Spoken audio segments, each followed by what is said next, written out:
नमस्कार दोस्तों, आप सभी का एक बार फिर से हार्दिक स्वागत है आपके अपने इस यूट्यूब चैनल पे। दोस्तों हम लोग सॉल्व कर रहे थे ईएसआईसी प्रीवियस ईयर के पेपर्स और अपन ने ईएसआईसी जयपुर का पेपर भी कंप्लीट डिस्कस कर लिया था। अपना लास्ट क्वेश्चन था टोटल लंग्स कैपेसिटी का।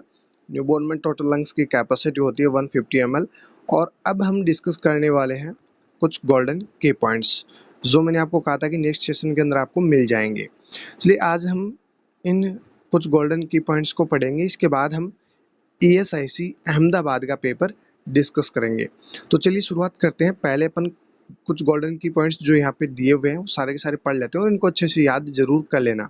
यहाँ से क्वेश्चंस आपको देखने को जरूर मिलेंगे। चलिए शुरू करते हैं। सबसे पहले यहाँ पे बात आई है टोटल लंग्स कैपेसिटी की। तो यहाँ पे कुछ एडल्ट वंस की जो लंग्स की कैपेसिटी होती है उनके अकॉर्डिंग यहाँ पे कुछ वैल्यूज दी गई है, तो उनको पहले याद कर लेते हैं। यहाँ से अगर ईएसआईसी क्वेश्चन पूछता है तो आपको दिया जाएगा क्वेश्चन में मैच लिस्ट फर्स्ट से लिस्ट सेकंड, यानी मैच करना होगा आपको लिस्ट फर्स्ट से लिस्ट सेकंड को। और वहाँ पे आपको लिस्ट फर्स्ट के अंदर जैसे मान लीजिए टाइडल वॉल्यूम दे दी गई, सामने 1200 ml आपको ऑप्शन में, मतलब जो सेकंड लिस्ट है उसमें आपको ऑप्शन दे दिया गया। सेम यहाँ पे ईआरवी दे दिया गया, यहाँ पे 500 ml दे दिया गया। इस प्रकार से आपको चार जो है ऑप्शंस मिलेंगे जिनको आपको मैच करना होगा लिस्ट फर्स्ट से लिस्ट सेकंड को। तो ये जो पैटर्न है वो आपका पैटर्न रहेगा यूपीएससी एग्जाम का, यानी जो आपका ईएसआईसी का एग्जाम होगा उसमें। और यहाँ पे आपको क्वेश्चंस इस प्रकार के देखने को मिलेंगे। तो देखिए यहाँ पे अपन इसको याद कर लेते हैं। जैसे भी क्वेश्चन पूछे अपने को, तो ये पॉइंट्स अगर याद होंगे तो क्वेश्चन कैसा भी पूछे अपन क्वेश्चन को सॉल्व कर पाएंगे। देखिए यहाँ पे सबसे पहले टाइडल वॉल्यूम। तो ये तो आप सभी को पता ही है, टाइडल वॉल्यूम नॉर्मली कितनी होती है, 500 ml। नेक्स्ट ईआरवी यानी expiratory reserve volume. Expiratory reserve volume जो है वो होती है आपकी 1200 ml। अब यहाँ पे 1200 ml से आप एक पॉइंट और याद रख सकते हैं और वो है रेजिडुअल वॉल्यूम। रेजिडुअल वॉल्यूम भी 1200 ml होती है और आपकी एक्सपायरेटरी रिजर्व वॉल्यूम भी कितनी होती है, 1200 ml। नेक्स्ट यहाँ पे है इंस्पायरेटरी रिजर्व वॉल्यूम। एक आपका ईआरवी है, एक आपका आईआरवी है। आईआरवी जो है वो 3000 ml रहेगा। एंड वाइटल कैपेसिटी की बात करते हैं तो वो 4600 ml रहेगी।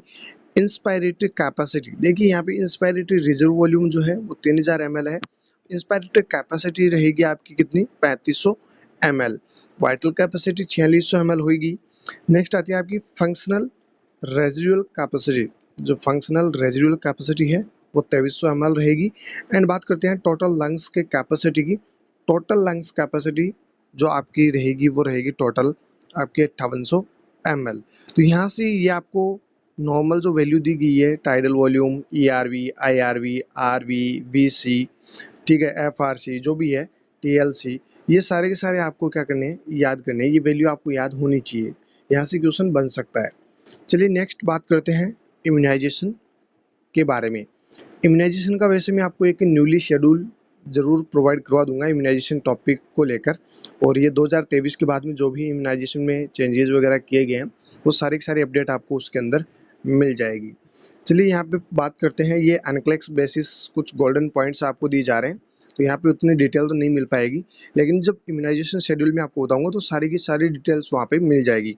देखिए यहाँ पे हेपेटाइटिस बी वैक्सीन एज, यानी हेपेटाइटिस बी जो वैक्सीन है इसकी टोटल 3 डोज लगती है। कब कब लगती है, एट बर्थ टू 1 मंथ, जन्म से 1 महीने के बीच में एक पहले डोज लगेगी, उसके बाद सेकंड मंथ, एंड तीसरी जो डोज लगेगी वो बिटवीन 6 to 18 मंथ। इसके रूट की बात करते हैं तो ये आईएम इंजेक्शन लगता है इसका, हेपेटाइटिस बी का। और वो कहाँ पर लगेगा, इन्फेंट्स जो होंगे उनमें वेस्टस लैटरलिस साइड पे लगेगा। एंड जो ओल्डर इन्फेंट और जो चिल्ड्रंस होंगे उनमें डेल्टोइड मसल्स में लगेगा। नेक्स्ट बात करते हैं dorsogluteal site not used because of proximity to nerve and blood vessels. Dorsogluteal site को कभी भी रिकमेंड नहीं करते हैं क्योंकि यहाँ पे नर्व्स एंड ब्लड वेसल्स की प्रॉक्सिमिटी होने की वजह से इंजरी होने के बहुत ज़्यादा रिस्क रहते हैं, इसलिए डोर्सोग्लूटियल साइट को कभी भी यूज़ नहीं करते हैं। नेक्स्ट आपको पूछा जा सकता है हेपेटाइटिस ए वैक्सीन के बारे में। हेपेटाइटिस ए वैक्सीन जो है उसकी 2 डोज लगती है। एक जो है एटलीस्ट 6 मंथ पे लगेगी और दूसरी डोज जो है वो बिटवीन 12 to 24 मंथ पे लगेगी। नेक्स्ट आती है आपकी DTAP, यानी DTAP, डिप्थीरिया, टिटनस, एसेलुलर पार्ट्यूसिस। वैसे DPT बोलते हैं इसको, लेकिन DTAP क्यों बोला गया है यहाँ पे? एसेलुलर पार्ट्यूसिस, जो पार्ट्यूसिस होगा वो एसेलुलर होगा, इसलिए इसको यहाँ पे DTAP बोला गया। इसकी टोटल 3 डोज लगती है। पहली डोज 2 महीने पे, दूसरी 4 महीने पे, और तीसरी जो डोज होगी वो 6 महीने पे लगेगी। 2, 4, 6 महीने पे DPT की वैक्सीन जो है वो लगाई जाती है। Fourth dose between 12 to 18 months, यानी जो बूस्टर डोज आपकी होती है वो, एंड बूस्टर डोज जो है वो 4 से 6 साल की एज पे लगती है। तो बूस्टर डोज 2 लगती है, उसमें पहली जो है 12 से 18 महीने पे, एंड दूसरी जो है वो 4 से 6 साल पे। नेक्स्ट आपको पूछा जा सकता है DPT के अंदर DT के बारे में, TT के बारे में, एंड TD के बारे में, एंड आपकी पार्ट्यूसिस। यहाँ पे बहुत सारे सवाल बन सकते हैं अलग अलग DTAP से। पहला है डिप्थीरिया टॉक्साइड्स। ये जो डिप्थीरिया टॉक्साइड्स होता है वो इफेक्टिव होता है कितने साल के लिए? 10 साल के लिए। अगर ये DT का टीका लगता है 10 साल तक ये इफेक्टिव होता है बॉडी के अंदर। Next, febrile reaction more common in older children.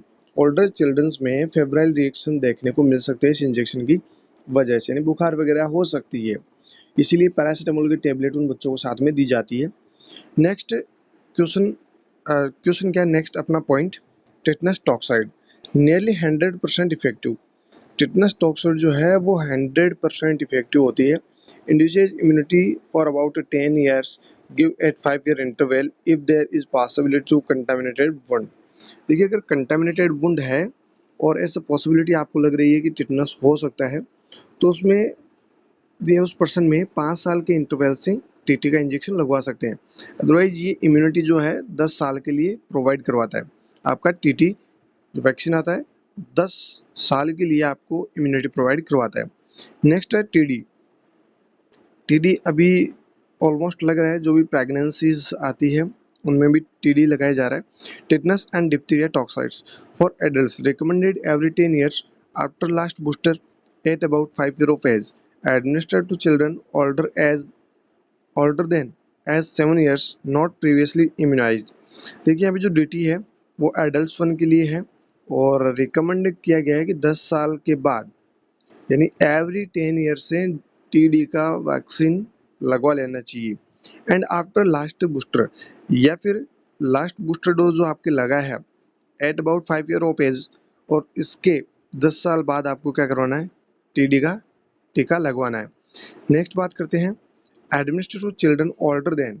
ऐसे बच्चे हैं जो कि 7 साल से अबव के हो चुके हैं और उन्होंने पहले कभी इम्यूनाइजेशन उनका नहीं हुआ है, उनको भी टीडी का टीका लगाना है। Next, pertussis vaccine. Passive immunity not acquired from mother. ये पैसिव इम्यूनिटी होती है जो मदर से कभी भी प्रोवाइड नहीं होती बच्चे को, तो पर्ट्यूसिस का वैक्सीन लगाया जाता है। Not given after age 7 year because it incidence of disease poses less risk than vaccine side effect. 7 साल की उम्र के बाद कभी भी बच्चे को पर्ट्यूसिस का वैक्सीन नहीं लगाना है, अदरवाइज ये क्या कर सकती है? वैक्सीन के जो साइड इफेक्ट्स हैं वो बच्चे के अंदर कॉज कर सकती है, इसलिए 7 साल के अंदर अंदर इसको लगाना होता है। नेक्स्ट है IPV, inactivated polio vaccine. IPV की 3 डोज लगती है, 2, 4, 6 महीने पे या फिर 6 से 18 महीने के बीच में। फोर्थ डोज जो है वो 4 से 6 साल की जो एज होगी इसके बीच में लगेगी। नेक्स्ट है haemophilus influenza type B, HIV जो वैक्सीन है इसकी 4 डोज लगती है, 2, 4, 6 महीने, एंड एक डोज जो है वो 12 से 15 महीने के बीच लगती है। इस प्रकार से टोटल 4 डोज लगेगी। नेक्स्ट है रोटा वायरस वैक्सीन, इसकी टोटल 3 डोज लगेगी, 2, 4, 6 महीने पे। नेक्स्ट है न्यूमोकोकल वैक्सीन, इसकी 4 डोज लगती है, 3 डोज जो है 2, 4, 6 महीने पे लगेगी और जो एक डोज रहेगी वो 12 से 15 महीने पे लगेगी। नेक्स्ट वेरिसोला या फिर चिकन पॉक्स वैक्सीन। पहली डोज जो है at minimum of 12 month of age, यानी 12 महीने की एज पे पहली डोज लगेगी, एंड सेकेंड डोज जो है वो लगेगी 4 से 6 साल की एज के अंदर। नेक्स्ट मिजल्स या फिर इसको कह सकते हैं rubeola, mumps and rubella. Rubella को जर्मन मिजल्स के नाम से जाना जाता है एंड मिजल्स को रूबियोला के नाम से जाना जाता है। दोनों में थोड़ा सा डिफरेंस है, देख लेना। एक में डबल L आ रहा है, एक में O आ रहा है बीच में, ठीक है। एक L कम करके इसमें ओ कर दिया है। तो ये थोड़ा सा डिफरेंस आप जरूर ध्यान रखना। जर्मन मिजल्स को रूबेला या फिर रूबेला को जर्मन मिजल्स कहते हैं और मिजल्स को रूबियोला कहते हैं। तो जो एमएमआर का वैक्सीन है वो एक प्रकार से लाइव एटेन्यूएटेड वैक्सीन होता है जिसकी पहली डोज 12 महीने की एज पे लगाई जाती है एंड सेकेंड डोज जो है वो 4 से 6 साल की एज में लगाई जाती है। तो ये कुछ इम्यूनाइजेशन से छोटा सा टॉपिक था, वैसे कुछ इंपॉर्टेंट पॉइंट्स थे, ये मैंने आपको बता दिया है। बस बाकी जो इम्यूनाइजेशन का जो 2023 के बाद लेटेस्ट जो गाइडलाइन है वो सारी की सारी मैं आप लोगों को अलग से प्रोवाइड करवा दूंगा। नेक्स्ट बात करते हैं development of embryo and foetus. बच्चे का या फिर एम्ब्रियो का जो डेवलपमेंट होता है वो किस प्रकार से होगा। जो भी इम्पोर्टेंट पॉइंट्स डेवलपमेंट से बनते हैं एम्ब्रियो या फिटस के डेवलपमेंट से, वो सारे के सारे यहाँ पे इंक्लूड किए गए हैं और जो आज तक पूछे गए हैं वो भी आपको यहाँ पे मिलेंगे और जो आगे जो पूछे जाने वाले हैं वो भी आपको यहाँ पे मिलेंगे। देखिए फॉर्मेशन ऑफ गैमेट्स, गैमेट्स का फॉर्मेशन कैसे होगा। Ovum and spermatozoa are formed by meiosis. Each have one set of 23 chromosomes. Other body cells have two sets, 46 chromosome या फिर 23 pairs। देखिए यहाँ पे कहने का मतलब ये है कि गैमेट्स का फॉर्मेशन कैसे होगा जब ओवम एंड स्पर्मेटोजोआ दोनों के अंदर क्या होगा, मियोसिस डिवीजन होगा। दोनों के अंदर मियोसिस डिवीजन होगा और इनमें मतलब ओवम और जो स्पर्मेटोजोआ है दोनों के एक एक सेट की बात करें, यानी कि ओवम की बात करें तो ओवम में कितने होते हैं 23 क्रोमोसोम एंड जो स्पर्मेटो है उसमें भी कितने होंगे 23 क्रोमोसोम्स। अब यहाँ पे नेक्स्ट एक इम्पॉर्टेंट बात ये आती है कि बॉडी सेल की जो भी अदर बॉडी सेल्स है उनके अंदर दो सेट्स होते हैं, लेकिन यहाँ पे जो ओवम एंड क्रोमोसोम है इनमें एक ही सेट होता है 23 क्रोमोसोम्स का। दो सेट का मतलब है 46 क्रोमोसोम या फिर 23 जोड़े, 23 पेयर्स बोल सकते हैं या फिर 46 क्रोमोसोम आप बोल सकते हैं। लेकिन यहाँ पे जो गैमेट्स हैं उनका फॉर्मेशन कैसे होगा, ओवम और स्पर्मेटोजोआ दोनों में मियोसिस डिवीजन होगा तो 23 प्लस 23 बनेगा और 46 क्रोमोसोम्स कंबाइनली हो जाएंगे। दो सेट यहाँ पे कंबाइंड होकर गैमेट्स का फॉर्मेशन हो जाएगा। नेक्स्ट बात करते हैं क्रोमोसोम्स की। तो क्रोमोसोम्स क्या करते हैं, carry set of matching genes या एलीलीज। जो एलीलीज है या फिर जो मैचिंग जीन्स है इनको कैरी करने का काम होता है क्रोमोसोम्स का। Next one may be dominant and other recessive और हैव ब्लेंडिंग एक्सप्रेशंस। यानी जो क्रोमोसोम्स कैरी करते हैं इनमें एक तो जो है वो डोमिनेंट होता है और दूसरा जो है रिसेसिव होता है या फिर ब्लेंडिंग एक्सप्रेशंस वाला होता है। नेक्स्ट बात करते हैं सेक्स डिटर्मिनेशन इन ह्यूमंस। जो भी ह्यूमन बींग्स में सेक्स डिटर्मिनेशन करते हैं वो किस प्रकार से करते हैं उसके बारे में भी आपको कई बार पूछ लिया जाता है। पहला देखिए फीमेल्स, फीमेल्स को कैसे पहचानोगे। Females have 2x chromosomes. Females में क्या होते हैं, 2x क्रोमोसोम होते हैं, ठीक है। तो इनमें मतलब फीमेल्स में XX लिख सकते हैं। नेक्स्ट है male, male have 1x and Y chromosome. Male होगा यानी Y और X दोनों क्रोमोसोम मेल के अंदर प्रेजेंट होंगे। अब बात करते हैं ओवम जो है उसके अंदर एक X क्रोमोसोम होगा और स्पर्म जो है उसके अंदर X और Y दोनों क्रोमोसोम प्रेजेंट होंगे। X जो क्रोमोसोम है वो अगर स्पर्म के साथ में फर्टिलाइज होता है, ठीक है, एक्स क्रोमोसोम सॉरी एक्स जो स्पर्म है, एक्स क्रोमोसोम वाला स्पर्म जो है वो फर्टिलाइज अगर ओवम से होता है तो बनेगी क्या, फीमेल। और अगर वाई क्रोमोसोम वाला जो स्पर्म है वो अगर फर्टिलाइज होता है ओवम से तो बनेगा आपका मेल। यानी कि एक्स एंड वाई, मेल में क्या है एक्स एंड वाई, तो ये एक्स क्रोमोसोम अगर एक्स से मिलेगा या कंबाइंड होगा तो यहाँ पे क्या बनेगा आपका एक्स एक्स यानी फीमेल। और अगर ये वाई क्रोमोसोम जो है वो एक्स क्रोमोसोम के साथ मिलके जो है वो क्या बनाएगा, मेल, यानी एक्स एंड वाई, इसको आप क्या बोल सकते हैं, मेल। तो यहाँ पे ये कहानी छोटी सी बिल्कुल सिंपल सी याद रखना। नेक्स्ट फर्टिलाइजेशन, फर्टिलाइजेशन के बारे में देखते हैं। Occurs about 24 hours after ovulation when sperm enters ovum. Sperm जब एंटर हो जाता है ओवम के अंदर आफ्टर ओवुलेशन तो उसके 24 घंटे बाद में फर्टिलाइजेशन स्टार्ट हो जाता है। नेक्स्ट बात करते हैं zygote forms. Chromosome number restored two sets in 46 chromosomes. Zygote का फॉर्मेशन होगा और यहाँ पे जो क्रोमोसोम्स नंबर है वो रिस्टोर्ड हो जाएंगे और दो सेट बन जाएंगे यानी 46 क्रोमोसोम्स कंबाइनली यहाँ पे हो जाएंगे। नेक्स्ट एक वर्ड है क्लीवेज। और ये वेरी वेरी इंपॉर्टेंट है। अभी रिसेंटली शायद एक एग्जाम में पूछा गया था, एज इट इज आपको एक कंप्लीट डेफिनेशन दी गई थी और ऑप्शन में आपको क्लीवेज दिया गया था। तो ये याद रखना है। क्लीवेज का मतलब क्या होता है? Rapid mitotic division of zygote produces morula that divides to form blastocyst. Mitotic division, rapidly mitotic division से क्या होगा? जाइगोट प्रोड्यूस जो है मोरुला में कन्वर्ट होगा और मोरुला जो है बाद में डिवाइड होकर क्या बनाएगा? ब्लास्टोसिस्ट। यहाँ पे ये आपको ध्यान रखना है, जाइगोट से मोरुला और मोरुला से ब्लास्टोसिस्ट जो रैपिड माइटोटिक डिवीजन से बन रहा है, इसको क्या कहते हैं? क्लीवेज। ये आपको याद जरूर रखना है। Next implantation. इम्प्लांटेशन कब होगा? ब्लास्टोसिस्ट जो है वो इम्प्लांट हो जाएगा यूट्राइन वॉल के अंदर 7 to 8 डेज आफ्टर फर्टिलाइजेशन। 7 से 8 दिन बाद, फर्टिलाइजेशन के 7 से 8 दिन बाद जो ब्लास्टोसिस्ट बना है ये इम्प्लांट हो जाएगा यूट्राइन वॉल के अंदर। ये आपका कहलाएगा इम्प्लांटेशन। नेक्स्ट बात करते हैं प्लेसेंटा का। प्लेसेंटा ड्यूअल ओरिजिन होती है, मैटरनल एंड एम्ब्रियोनिक, यानी कि दो जगह से ये बनती है प्लेसेंटा आपकी, एक मैटरनल साइड से और दूसरा एम्ब्रियोनिक साइड से। स्ट्रक्चर की बात करते हैं तो एक इसमें कोरियन होती है, दूसरी आपकी एमनियन शेक होती है। कोरियन क्या है? Becomes major part of placenta. Chorion सबसे मेजर पार्ट, सबसे ज्यादा पार्ट है प्लेसेंटा का आपकी कोरियन। ये कोरियन क्या करती है? कोरियनिक विलाई बनाती है। कोरियनिक विलाई जो है वो फिंगर्स लाइक प्रोजेक्शंस होते हैं जो ग्रो करते हैं, और यूट्राइन एंडोमेट्रियम जो ग्रो कहाँ करते हैं? यूट्राइन एंडोमेट्रियम के अंदर। तो ये क्या करती है? कोरियनिक विलाई बनाती है आपकी कोरियन वाली स्ट्रक्चर। ये प्लेसेंटा की मेजर पार्ट होता है, यानी सबसे ज्यादा जो है कोरियन वाला हिस्सा होता है प्लेसेंटा के अंदर।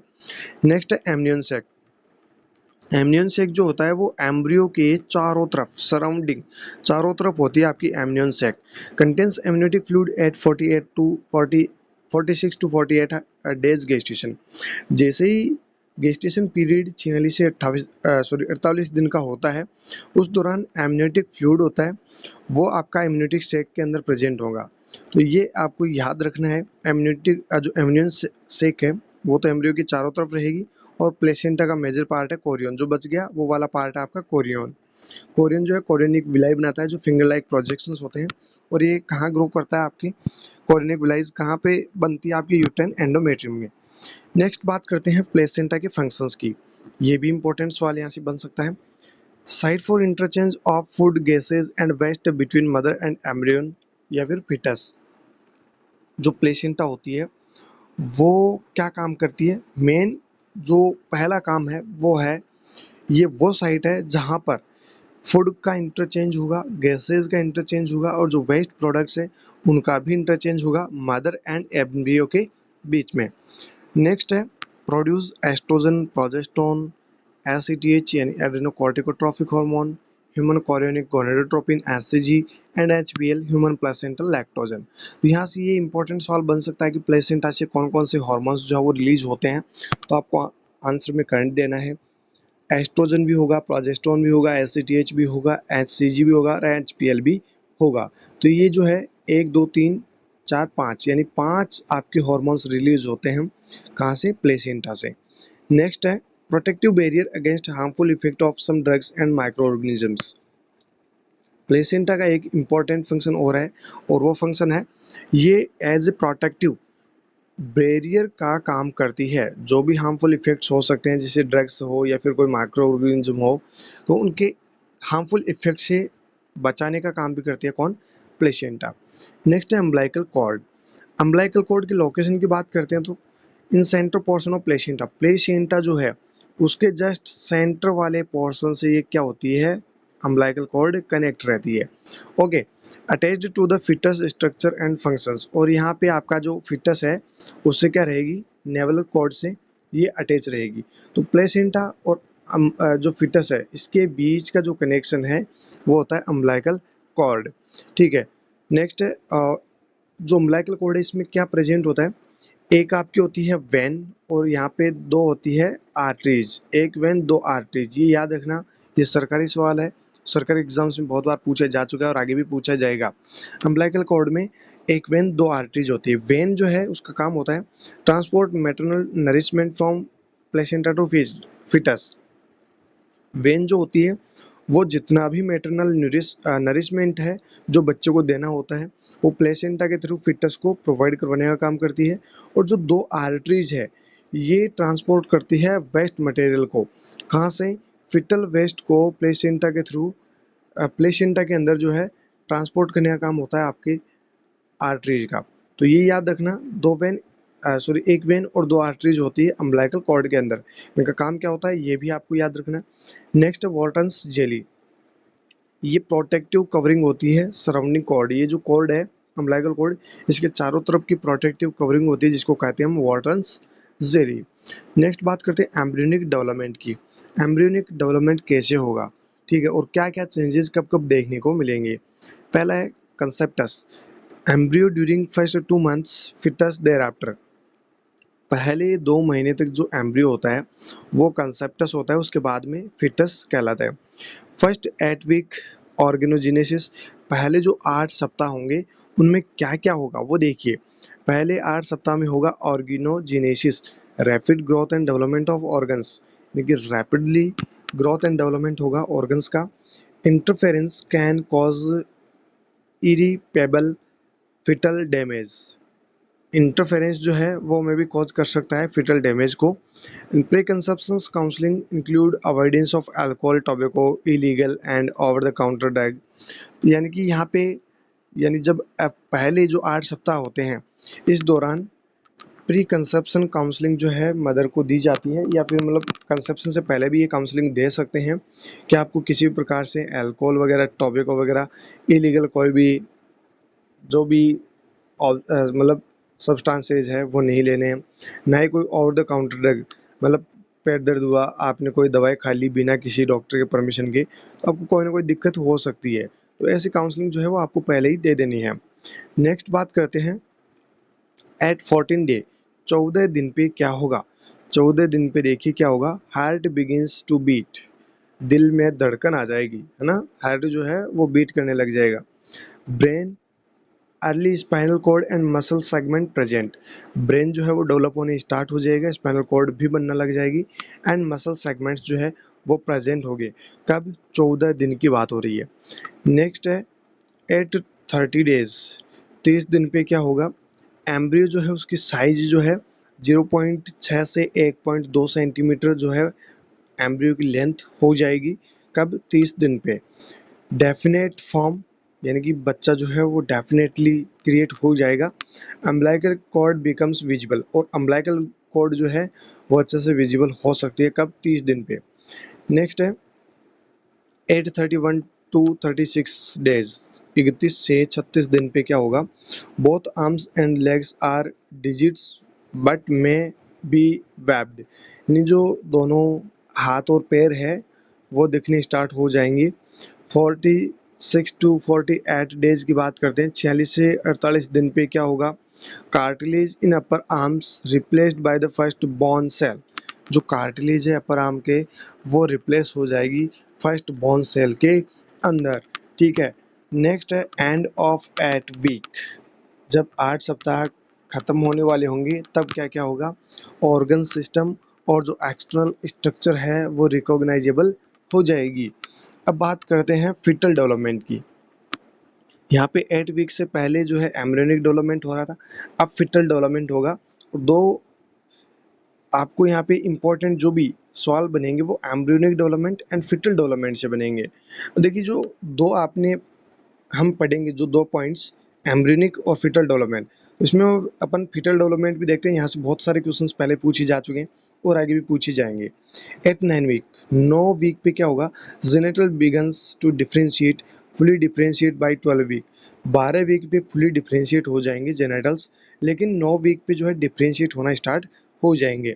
नेक्स्ट एट 12 वीक, 12 सप्ताह पे क्या क्या होगा, moves shallow respiratory movements present, weight जो है 28 ग्राम यानी 1 ounce, foetal heart audible with Doppler doptone, foetal heart rate 110 to 160 beats per minute, chorionic villus sampling at 10 to 12 week.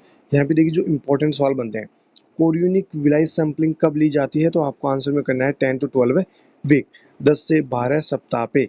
और 12 सप्ताह पे क्या हो सकता है, सबसे इम्पोर्टेंट चीज़ फिटल हार्ट जो है उसका साउंड ऑडिबल होगा, डेप्टोन के थ्रू आप सुन सकते हैं। और यहाँ पे फिटल हार्ट रेट रहेगी 12 वीक पे 110 से 160 beats per minute.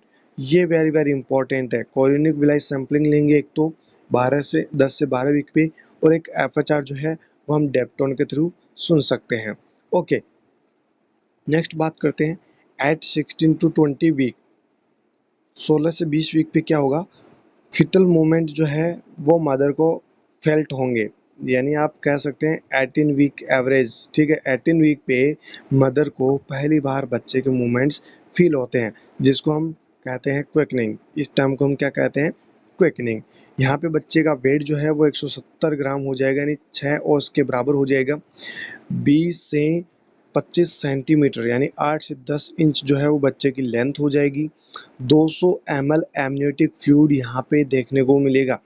नेबल्स amniocentesis eight 14 to 16 weeks, और जो एमनियोसेंटेसिस किया जाता है वो 14 से 16 वीक पे किया जाता है, क्योंकि यहाँ पे एमनियोटिक फ्लूइड कितना क्या बन जाएगा, 200 ml के समथिंग एमनियोटिक फ्लूइड बन जाएगा। Next, vernix and lanugo cover and protect foetus. और 16 से 20 वीक पे क्या होगा, वर्निक्स बनेगी एंड लेनिगोज जो है वो बनेंगे, जो कवर करेंगे बॉडी को और बच्चे को यानी कि फिटस को प्रोटेक्ट करने का काम करेंगे। नेक्स्ट है 20 टू 24 वीक्स, 20 से 24 वीक पे, और ये अभी रिसेंटली सवाल पूछा गया था। क्या पूछा गया था मैं अभी बता दूंगा, पहले इसको पढ़ते हैं। Hair growth on head, head पे हेयर ग्रोथ स्टार्ट हो जाएगी, आई लेसेस एंड ब्रोज बन जाएंगी, एंड स्केलेटन हार्डनेस होगी, आईलिड्स जो है वो क्लोज्ड रहेगी। वेट की बात करते हैं तो यहाँ पे बच्चे का जो वजन है 0.45 kg रहेगा, यानी 1 LB जो है बच्चे का वेट रहेगा, एंड 30.5 सेंटीमीटर बच्चे की लेंथ रहेगी। रेस्पिरेटरी मूवमेंट्स जो है बिकम मोर रेगुलर, इतने दिन इरेगुलर था बच्चे में, लेकिन यहाँ पे रेस्पिरेटरी मूवमेंट्स जो है वो रेगुलर होने लग जाएंगे। अभी रिसेंटली सवाल पूछा गया था कि आई लेसेस एंड आईलिड्स क्लोज, या फिर आई लेसेस को लेकर पूछा गया था कि आई लेसेस जो है वो किस वीक में बच्चे मतलब कब जो है बच्चे के अंदर डेवलप हो जाती है। वहाँ पे आपको इस प्रकार से ऑप्शन मिलेंगे 20 to 24 week, 20 to 24 days, 20 to 24 months, इस प्रकार से ऑप्शन मिलेंगे। तो आपको आंसर में क्या करना है, 20 टू 24 वीक्स। 20 टू 24 मंथ तो कतई नहीं होगा, 9 महीने की पूरी प्रेगनेंसी होती है, तो मंथ में तो आपको जाना ही नहीं है। यहाँ पे आपको सही जवाब क्या करना होगा फिर, 20 टू 24 वीक्स। और ये आई लेसेस को लेकर अभी सवाल रिसेंटली पूछा गया था, इसलिए इसको ज़्यादा हाईलाइट किया हुआ है। क्विकनिंग बार बार पूछा जाता है, इसलिए इसको हाईलाइट किया हुआ है। फिटल हार्ट रेट कब मॉनिटर करते हैं, पहली बार, ये भी बहुत बार पूछा जा चुका है, इसलिए इसको हाईलाइट किया हुआ है। तो जितने में हाईलाइट है इनको तो अच्छे से याद करना है। बाकी ये भी आपको याद रखना है, ऐसा नहीं है कि यहाँ पे हाईलाइट नहीं किया हुआ तो ये जो है पूछा नहीं जाएगा। आपको पूछा जाएगा कोरियोनिक विलाई सैम्पलिंग कब लेंगे, एमनियोसेंटेसिस की सैम्पलिंग कब लेंगे, ठीक है, ये आपको याद रखना है। नेक्स्ट बात करते हैं 8 टू 28 वीक्स, 24 से 28 सप्ताह पे क्या होंगे। आईलिड्स जो क्लोज थी 24 सप्ताह पे, वो 24 मतलब 20 से 24 सप्ताह पे क्या थी, क्लोज थी, लेकिन अब ये क्या हो जाएगी, ओपन हो जाएगी। एमनियोटिक फ्लूइड जो है वो धीरे धीरे जैसे जैसे फिटस डेवलपमेंट होगा वैसे वैसे ये बढ़ेगा। वेट जो है बच्चे में 0.5 kg होगा, एंड एल्यूलर सेल्स जो है लंग्स की वो प्रोड्यूस करने लग जाएगी pulmonary surfactants that minimise surface tension. ये जो सर्फेक्टेंट होगा ये सरफेस टेंशन को मिनिमाइज करेगा, और एल्यूलर सेल्स जो है वो लंग्स के थ्रू प्रोड्यूस करने लग जाएगी पल्मोनरी सर्फेक्टेंट्स। तो ये इंपॉर्टेंट सवाल बनता है कि बच्चे में सर्फेक्टेंट कब बनने लग जाता है, या फिर कब प्रोड्यूस होना स्टार्ट हो जाता है। तो आपको आंसर में करना है 24 टू 28 वीक्स। नेक्स्ट है 28 to 32 weeks, brown fat begins to deposit, weight 0.5 to 0.7 kg, 1 to LB, यानी कि यहाँ पे ब्राउन फैट जो है वो डिपॉजिट होना स्टार्ट हो जाएगा, तो बच्चे का वेट जो है 0.5 से 0.7 kg हो जाएगा। 32 से 36 सप्ताह पे क्या होगा, यहाँ पे store proteins to extra uterine life, यहाँ पे मतलब प्रोटीन्स का स्टोर होना स्टार्ट हो जाएगा, वो एक्स्ट्रा यूट्राइन लाइफ के दौरान चाहिए होगी। 32 से 36 वीक पे प्रोटीन स्टार्ट प्रोटीन स्टोरेज जो है वो स्टार्ट हो जाएगा। यहाँ पे बच्चे का जो वज़न होगा वो बढ़ के 1.8 किलोग्राम यानी 4 एलबी के बराबर हो जाएगा। नेक्स्ट है 36 से 40 वीक। लेनिगो जो होंगे वो थोड़ा-थोड़ा डिसअपीयर होने लग जाएँगे, मतलब ऐसा नहीं है कि कंप्लीटली डिसअपीयर होंगे, बट डिसअपीयर होने स्टार्ट हो जाएँगे। एंड वर्निक्स जो है वो प्रेज़ेंट रहेगी, पार्टिकुलरली इन क्रीजेज़, जो गड्ढे वाले स्थान है, जैसे एल्बो है ना, इसके जस्ट सामने एंटीक्यूबाइटल जो फोसा है, जैसे क्रीसेज वाले ये जो भी पार्ट है, वहाँ पे पर्टिकुलरली आपको ये देखने को मिलेगा। वर्निक्स एंड लेनिगो वैसे डिसअपीयर होने लग जाते हैं, बट ये पर्टिकुलर इन जगह पे आपको देखने को मिलेंगे। नेल्स जो है वो एक्सटेंड होने स्टार्ट होंगे। विजुअल मेमोरी ग्लैंड्स जो है वो देखने को मिलेगी। टेस्टिस जो है वो पाल्पेबल होंगे, कहाँ पे, स्क्रोटम के अंदर। वेट जो है वो 3 से 3.5 किलो का यहाँ पे हो जाएगा, क्योंकि एट टाइम की बात हो रही है यहाँ पे। 6 से 10 औंस आप बोल सकते हैं, या फिर 7 एलबी या 15 औंस जो है वो आप बोल सकते हैं। 6 एलबी या 10 औंस बोल दीजिए, या फिर 7 एलबी या 15 औंस बोल दीजिए। तो ये वेट आपका 3 से 3.5 केजी को इंडिकेट करेगा। नेक्स्ट फुल टर्म बर्थ जो है वो 38 से 40 वीक पे हो ही जाता है। तो यहाँ पे ये फुल टर्म की बात हो रही है, तो यहाँ पे ये सारी फाइंडिंग आपको देखने को मिलेगी। नेक्स्ट बात करते हैं फिटल सर्कुलेशन की, क्योंकि जब बच्चा बना है तो सर्कुलेशन तो ऑब्वियसली होगा। Contains mixed blood and with low oxygenation, 30 to 70% oxygen saturation. यहाँ पे जो है mixed blood with low oxygenation रहेगा, फिटल सर्कुलेशन की बात कर रहे हैं, और यहाँ पे 30 to 70% ऑक्सीजन सेचुरेशन रहेगा। अब सर्कुलेशन कैसे कैसे क्या होगा वो देख लीजिए। फोरामेन ओवल, यहाँ से इंपॉर्टेंट सवाल ये बनता है कि फोरामेन ओवल जो है किसके बीच में ये ओपनिंग प्रेजेंट होती है, तो आपको आंसर में करना है right and left atrium.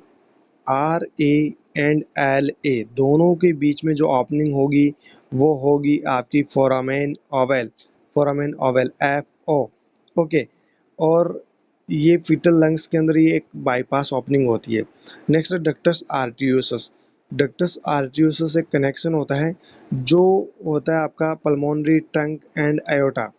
Pulmonary trunk and aorta के बीच का जो आपका कनेक्शन कहलाएगा वो कहलाएगा डक्टस आर्टीरियोसस। ये भी फीटल लंग्स में बाईपास से कनेक्शन होता है। नेक्स्ट है डक्टस विनोसस। डक्टस विनोसस जो है वो umbilical vein and ascending vena केवा दोनों के बीच का कनेक्शन है। ये आपके फीटल लीवर के बीच का बाईपास है, ठीक है। तो ये आपको तीनों इंपॉर्टेंट पॉइंट्स ध्यान रखने हैं। Foramen ovale R and R V के बीच में होगा, and ductus arteriosus pulmonary trunk and aorta के बीच में होगा। डक्टस विनोसिस जो है वो umbilical vein and ascending vena cava के बीच में रहेगी, ठीक है। तो ये थे अपने कुछ गोल्डन की पॉइंट्स। अब अपन बात करेंगे पेपर की। पेपर से 50 क्वेश्चंस अपन सॉल्व करेंगे फटाफट से। ईएसआईसी अहमदाबाद का ये पेपर है और ये 2011 के अंदर कंडक्ट करवाया गया था। इससे अपन 50 क्वेश्चंस फटाफट से डिस्कस कर लेते हैं। पहला क्वेश्चन देखिए, the venous drainage of the intestine is mainly through. Intestine के थ्रू जो विनस ड्रेनेज होता है वो मेनली किसके द्वारा होता है, ये आपको सिंपल सा सवाल पूछा गया है। पहला है IVC inferior vena cava, next है SVC superior vena cava, next portal vein, next है गैस्ट्रोड्यूडेनल वेन। यहाँ पे आपका सही जवाब होगा option C portal vein. Portal vein से मेजर यानी कि ऑलमोस्ट जो विनस ड्रेनेज होगा वो पोर्टल वेन के थ्रू होगा। नेक्स्ट क्वेश्चन बहुत ही अच्छा सवाल है, निम्न में से पैलेटाइन टॉन्सिल्स का संबंध कौन से ऑर्गन सिस्टम से होता है। जो पैलेटाइन टॉन्सिल्स है वो कौन से ऑर्गन सिस्टम से इनका संबंध है, ये आपको सिंपल सा सवाल पूछा गया है और ये आप सभी को पता भी है। पहला digestive system, next nervous system, next है लिम्फेटो रेटिकुलर सिस्टम, नेक्स्ट है रेस्पिरेटरी सिस्टम। तो ये आप सभी को पता है, लिम्फे लिम्फो रेटिकुलर सिस्टम से इनका संबंध है पैलेटाइन टॉन्सिल्स का। तो यहाँ पे ऑप्शन सी आपका बिल्कुल सही जवाब है। नेक्स्ट क्वेश्चन देखिए, निम्न में से नेक के इंटरनल कैरोटिड आर्टरी में कितनी ब्रांचेज होती है। बहुत ही अच्छा सवाल है, ऐसे सवाल पूछे जा सकते हैं आपको ईएसआईसी की मेन एग्जाम के अंदर कि जो इंटरनल कैरोटिड आर्टरी होती है नेक के अंदर, इसमें कितनी ब्रांच होती है, इसकी कितनी ब्रांच होती है, ये आपको याद रखना ही रखना है। पहला है 6 ब्रांचेज, नेक्स्ट है 10 ब्रांचेज, नेक्स्ट है ओनली 1 ब्रांच, नेक्स्ट है 9 ब्रांच। तो यहाँ पे आपका सही जवाब रहेगा 9 ब्रांच, यानी इंटरनल जो कैरोटिड आर्टरी है नेक की, इसकी कोई भी ब्रांच नहीं है। आप ऐसा मत कर देना ओनली एक ही ब्रांच होती है, कोई लिख देगा 10 ब्रांच, नहीं है, इसकी कोई ब्रांच नहीं है। ओके, नेक्स्ट क्वेश्चन देखिए, the external jugular vein drains into, जो एक्सटर्नल जुगुलार वेन है वो कहाँ पर ड्रेन करता है? पहला ऑप्शन है सब क्लेवियन वेन, नेक्स्ट है सुपीरियर वेना केवा, नेक्स्ट है एक्सिलरी वेन, नेक्स्ट है इनोमिनेट वेन। यहाँ पे आपका सही जवाब रहेगा सब क्लेवियन वेन।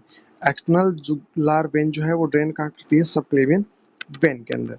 नेक्स्ट क्वेश्चन देखिए, निम्न में से पायलोरिक स्फिंक्टर, जो स्फिंक्टर है वो कहाँ पर सिचुएटेड होता है? बिल्कुल इजी सा क्वेश्चन है। पाइलोरिक स्फिंक्टर कहाँ पे सिचुएटेड होगा? पहला ऑप्शन है the upper end of stomach, next है the lower end of stomach, next the ileocaecal junction, next the NS. यहाँ पे दो ऑप्शंस तो आपके यहाँ पे ऑलमोस्ट रिमूव हो जाएंगी। अब यहाँ पे बात आएगी लोअर एंड अपर एंड की। यहाँ पे आपका सही जवाब होगा option B, the lower end of the stomach. Lower end of जो स्टमक है वहाँ पे होता है आपका पाइलोरिक स्फिंक्टर। एक होता है कार्डियक स्फिंक्टर, वो आपका होता है अपर एंड पे, ये आपको ध्यान रखना है, ठीक है, इसको बोलते हैं कार्डियक स्फिंक्टर। नेक्स्ट क्वेश्चन देखिए, निम्न में से नेफ्रॉन कौन से ऑर्गन की बेसिक फंक्शनल यूनिट है?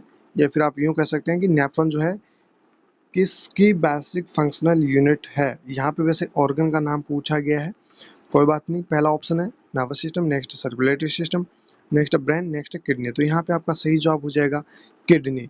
किडनी की फंक्शनल यूनिट होती है आपकी नेफ्रॉन। नेक्स्ट क्वेश्चन देखिए, बहुत ही अच्छा सवाल है ये भी। The urinary bladder is lined by, urinary bladder जो होता है उसकी लाइनिंग जो होती है वो किससे मिलके बनी होती है? कौन से एपिथेलियम टिश्यू से बनती है? पहला ऑप्शन है सिलेटेड कोलिमिनार एपिथेलियम, नेक्स्ट है स्क्वेमस एपिथेलियम, नेक्स्ट है ट्रांजिशनल एपिथेलियम, नेक्स्ट कुबोइडल एपिथेलियम। यहाँ पे आपका सही जवाब रहेगा ट्रांजिशनल एपिथेलियम। ये भी इंपॉर्टेंट सवाल है, वैसे पहले बहुत बार सवाल पूछे जाते थे, अभी नहीं पूछे जा रहे, हो सकता है इस बार पूछ लिया जाए। जो यूरिनरी ब्लैडर है उसकी जो लाइनिंग होगी वो किसकी बनी होगी? ट्रांजिशनल एपिथेलियम की। नेक्स्ट क्वेश्चन देखिए, the fimbria structure is a part of, जो फिम्ब्रिया स्ट्रक्चर है वो किसका पार्ट है? पहला है the uterus, next the one of the skull bone, next the fallopian tube, next है the upper limb. Fimbria part है आपका फैलोपियन ट्यूब का, तो आपका सही जवाब हो जाएगा ऑप्शन सी। फैलोपियन ट्यूब में जो लास्ट में पोर्शन होता है ये आपका फिम्ब्रिया वाला पार्ट होता है।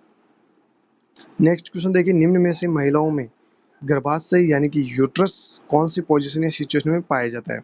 तो फीमेल्स में यूट्रस की क्या पोजीशन होती है वो आपको पूछी गई है, और ये तो अभी भी पूछा जा रहा है, इंपॉर्टेंट सवाल बनता है। पहला है वर्टिकल, नेक्स्ट है एंटीवर्टेड, नेक्स्ट है रेट्रोवर्टेड, नेक्स्ट है स्पेरिकल शेप। यहाँ पे तो आपका सही जवाब हो जाएगा ऑप्शन बी, एंटीवर्टेड। यूट्रस की जो पोजीशन होगी नॉर्मली फीमेल्स में वो होगी एंटीवर्टेड। नेक्स्ट क्वेश्चन देखिए, निम्न में से प्रोस्टेट ग्लैंड की पोजीशन कैसी होती है? चलिए एक और सवाल पोजीशन से, और आपको यहाँ पे पूछ लिया गया है प्रोस्टेट ग्लैंड की। फीमेल्स की ज़्यादा बात होती है, भाई मेल की भी कर लेते हैं कभी कभी, है ना।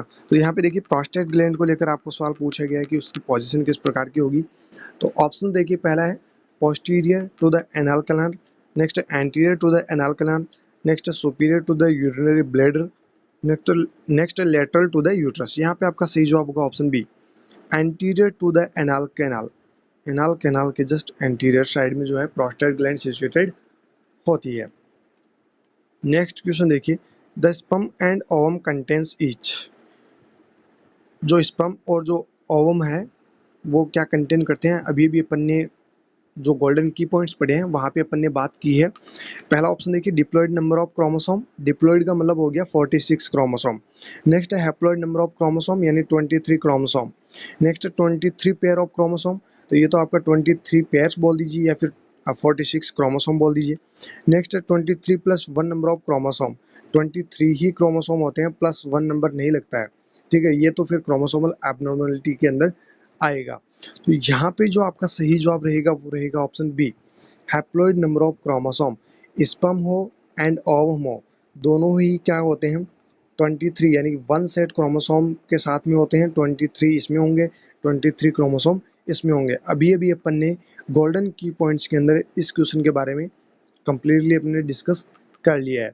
इनमें जो है मियोसिस डिवीजन होगा, उसके बाद में जो है जाइगोट बनेगा और ये फिर जो है डिप्लॉइड नंबर में चेंज होंगे, यानी 60 क्रोमोसोम में कन्वर्ट होंगे।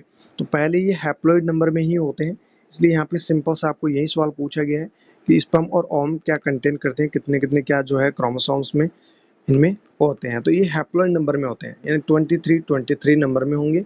ओके, नेक्स्ट क्वेश्चन देखते हैं। ये भी बहुत ही अच्छा सवाल है। देखिए क्या पूछा गया, निम्न में से स्कल की एकमात्र मूवेबल बोन कौन सी होती है। स्कल में एकमात्र मूवेबल बोन होगी वो कौन सी होगी, वो आपको बतानी है। पहला है फ्रंटल बोन, नेक्स्ट है पैराइटल बोन, नेक्स्ट है मैंडिबल बोन, नेक्स्ट है स्पिनोइड बोन। तो यहाँ पे नाम से ही पता चल रहा है मैंडिबल बोन। जो मैंडिबल बोन है ये स्कल की एकमात्र ऐसी बोन है जो मूवेबल होती है, यानी इसके अंदर मूवमेंट होता है सिर्फ और सिर्फ, बाकी किसी भी बोन में मूवमेंट कहीं पर भी नहीं होता है। ओके, नेक्स्ट क्वेश्चन देखिए, द नर्स शुड एक्सपेक्ट ए, वैसे जो मूवेबल बोन की बात कर रहे हैं तो मूवमेंट्स और भी होते हैं, बट यहाँ पे सिर्फ और सिर्फ आपको स्कल की बात हो रही है कि स्कल में एकमात्र कौन सी मूवेबल बोन है। तो आपको सही जवाब करना है मैंडिबल बोन। नेक्स्ट सवाल देखिए, बहुत ही अच्छा सवाल है। The nurse should expect a patient who has chronic renal failure to be given erythropoietin 2। देखिए नर्स जो है वो क्या एक्सपेक्ट करेगी पेशेंट से जो कि क्रॉनिक रीनल फेल्योर का है और उसको इरिथ्रोपोइटिन दिया जा रहा है। तो क्या एक्सपेक्टेड करे, क्या एक्सपेक्टेशंस रहेगी नर्स की। पहला ऑप्शन है elevate the WBC count, next enhance the maturation of thrombocyte, next increase the production of platelets, next stimulate the synthesis of RBCs. तो इरिथ्रोपोइटिन का मेन काम रहेगा stimulate the synthesis of RBC यानी red blood cell. जो RBC है इनका synthesis में help करेगा आपका इरिथ्रोपोइटिन। तो यहाँ पे आपका सही जवाब हो जाएगा ऑप्शन डी। ऑप्शन डी बिल्कुल सही जवाब है। नेक्स्ट क्वेश्चन देखिए, एपिस्टाक्सिस इज ब्लीडिंग फ्रॉम। एपिस्टाक्सिस में जो ब्लीडिंग होती है वो कहाँ पर होती है, बिल्कुल सिंपल सा क्वेश्चन पूछा गया है। पहला ऑप्शन है स्टोमक, नेक्स्ट है नोज, नेक्स्ट है कोलन, नेक्स्ट है लंग्स। तो यहाँ पे तो आपका सही जवाब हो जाएगा ऑप्शन बी, एपिस्टाक्सिस या फिर नोज ब्लीडिंग। नोज ब्लीडिंग का ही दूसरा नाम क्या है, एपिस्टाक्सिस। चलिए नेक्स्ट क्वेश्चन देखिए, बहुत ही अच्छा सवाल है। सामान्यतः जब हमारे शरीर में मैलिग्नेंट सेल का स्थानांतरण एक स्थान यानी ऑर्गन से दूसरे स्थान यानी ऑर्गन में होता है तो इसको निम्न में से कौन से टर्म के द्वारा अभिव्यक्त किया जाता है। यानी जो मैलिग्नेंट सेल है उसका one organ to another organ transfer जो होता है, इस कंडीशन को या इस टर्म को क्या कहते हैं। पहला ऑप्शन है कार्सिनोमा, नेक्स्ट है मेटास्टेसिस, नेक्स्ट है कैलोइड, नेक्स्ट है सार्कोमा। यहाँ पे आपका सही जवाब होगा ऑप्शन बी, इसको कहते हैं मेटास्टेसिस। मेटास्टेसिस का मतलब होता है मैलिग्नेंट सेल का one organ to another organ में ट्रांसफर होना। ओके, वो कहलाएगी आपकी टर्म मेटास्टेसिस।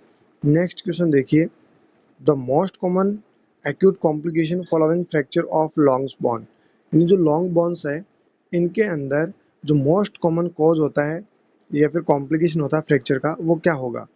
पहला है हेमरेज, नेक्स्ट है फैट एम्बोलिज्म, नेक्स्ट है deep vein thrombosis, next constipation. यहाँ पे आपका सही जवाब होगा option A haemorrhage. Most common acute complication जब भी पूछे लॉन्ग बोन में फ्रैक्चर हुआ है इसका मोस्ट एक्यूट कॉम्प्लिकेशन क्या होगा, तो आपको सही जवाब करना है हेमरेज। ठीक है, नेक्स्ट क्वेश्चन देखिए, बहुत ही अच्छा सवाल है। निम्न में से डायबिटिक पेशेंट के न्यूट्रिशनल मैनेजमेंट का कौन सा गोल नहीं होना चाहिए। यहाँ पे क्वेश्चन को अच्छे से पढ़ लेना। क्वेश्चन में कहा गया है नहीं होना चाहिए, यानी कि एक्सेप्ट से ये सवाल है। यही क्वेश्चन आपको पूरा इंग्लिश में मिलेगा, लास्ट में एक्सेप्ट दिया जाएगा, तो आपको कंफ्यूज बिल्कुल नहीं होना है। पेशेंट है डायबिटिक और उसका न्यूट्रिशनल मैनेजमेंट आप कर रहे हैं एज ए नर्सिंग ऑफिसर, कौन सा गोल आपका नहीं रहेगा, कौन सी डाइट आप नहीं देंगे, बाकी सारी डाइट के बारे में आप इसको इंस्ट्रक्ट करेंगे जो कि पेशेंट है आपका डायबिटिक।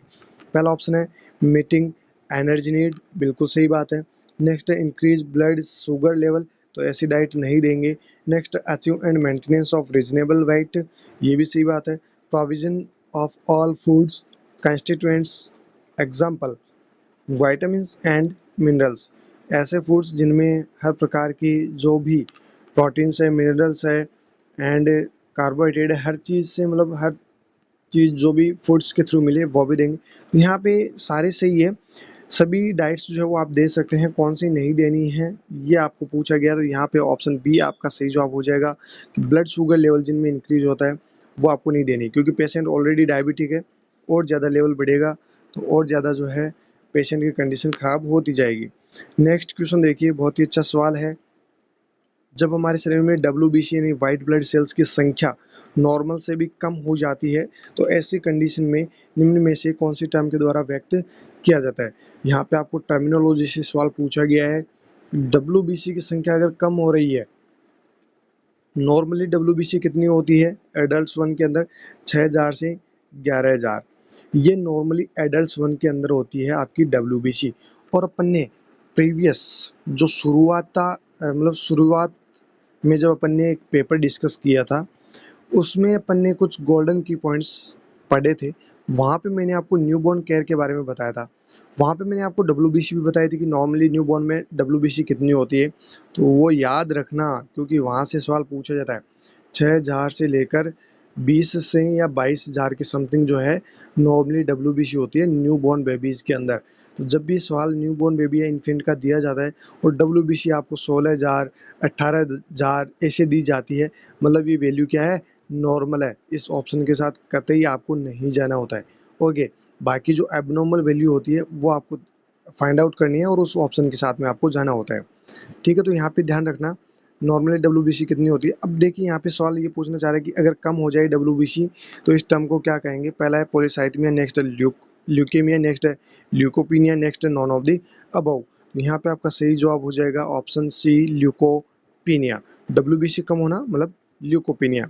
नेक्स्ट है हमारे शरीर में डिफेंस हीमोग्लोबिन चेन सिंथेसिस से संबंधित हेरिडिटरी डिसऑर्डर के ग्रुप में निम्नलिखित में से कौन सी टर्म के द्वारा व्यक्त किया जाता है। यानी हमारे शरीर में जो है डिफेक्टिव हीमोग्लोबिन जो चेन सिंथेसिस है वो एक प्रकार का हेरिडिटरी डिसऑर्डर होता है। तो इसको किस टर्म से जानेंगे। पहला है थैलेसीमिया, नेक्स्ट है आयरन डेफिशिएंसी एनीमिया, नेक्स्ट है पर्निशियस एनीमिया, नेक्स्ट है सिकल सेल एनीमिया। यहाँ पे आपका सही जवाब होगा ऑप्शन ए, ये एक डिफेक्टिव हीमोग्लोबिन चैन सिंथेसिस हेरिडिटरी डिसऑर्डर है। यहाँ पे थैलेसीमिया आपका सही जवाब है।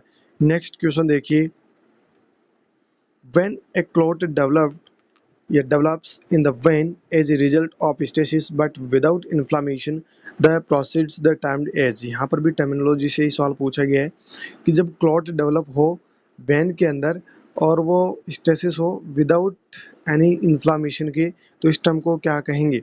फर्स्ट है थ्रोम्बोफ्लेबाइटिस, नेक्स्ट है फ्लेबोथ्रोम्बोसिस, नेक्स्ट है वैरिकोज वेन, नेक्स्ट है बर्गस डिजीज। यहाँ पे आपका सही जवाब रहेगा ऑप्शन बी फ्लेबोथ्रोम्बोसिस। इस टर्म को क्या कहेंगे, फ्लेबोथ्रोम्बोसिस। क्लॉट डेवलप हुआ स्टेसिस के साथ में, वो वैन के अंदर प्रेजेंट है विदाउट एनी इन्फ्लामेशन, ये कंडीशन कहलाएगी फ्लेबोथ्रोम्बोसिस। नेक्स्ट क्वेश्चन देखिए, the hallmark of peripheral arterial insufficiency is. Very very very important question बनता है यहाँ से कि हॉलमार्क फीचर क्या रहेगा या फिर क्या करेक्टरिस्टिक फीचर रहेगा अगर पेरिफेरल आर्टेरियल इनसफिशिएंसी होती है। तो ऑप्शन देखिए, angina, next cyanosis, next clubbing, next intermittent claudication. यहाँ पे आपका सही जवाब रहेगा ऑप्शन डी इंटरमिटेंट क्लाउडिकेशन। ये बहुत बार पहले भी सवाल पूछा जा चुका है, 2 से 4 बार ये सवाल एज इट इज पूछा जा चुका है। नेक्स्ट क्वेश्चन देखिए, निम्न में से मायोकार्डियल इंफ्राक्शन में कौन सी थ्रोम्बोलाइटिक थेरेपी का यूज़ किया जाता है। भैया किसी पेशेंट को एमआई का अटैक आया है, कौन सा थ्रोम्बोलाइटिक जो है एजेंट यूज़ लिया जाएगा।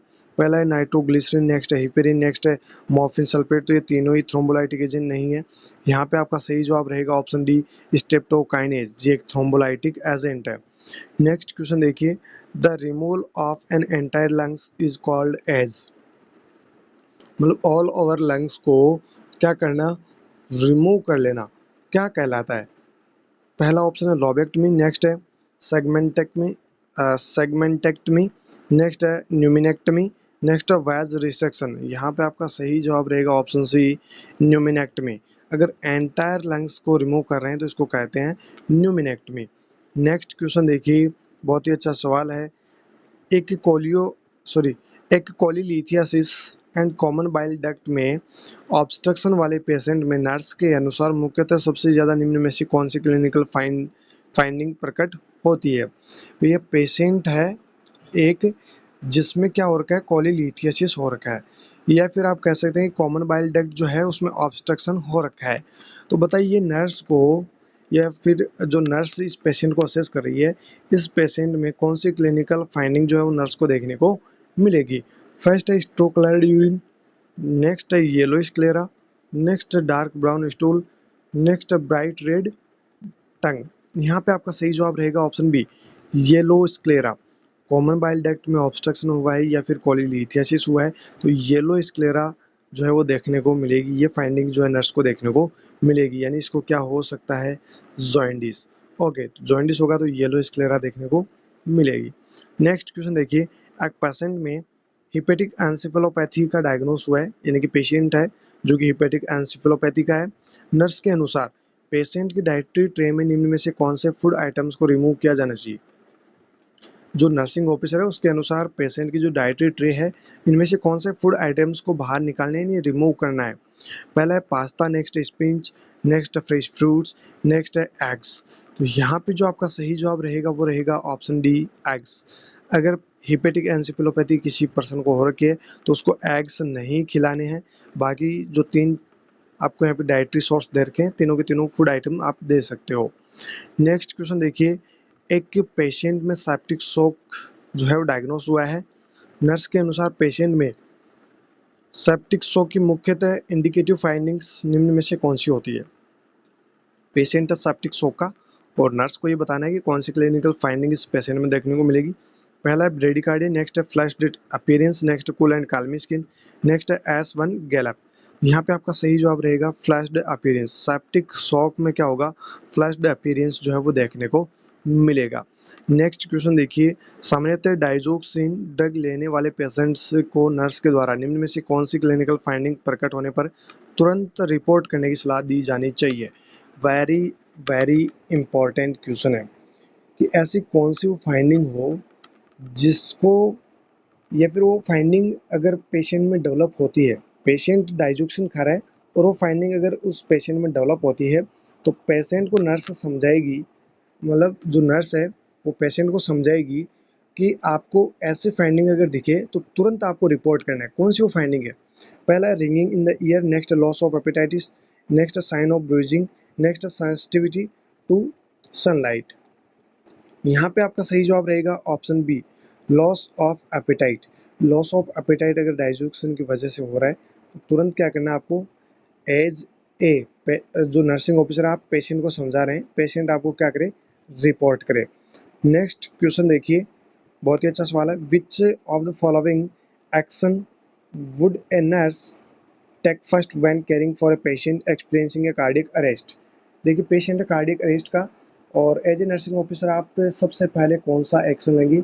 और ये सवाल बहुत बार पूछा जा चुका है, अभी रिसेंटली नॉर्सेट में भी पूछा गया था और रिसेंटली 2-3 एग्जाम में और भी पूछा जा चुका है। तो सबसे पहले आप क्या करेंगे, ये वेरी वेरी इंपॉर्टेंट सवाल है।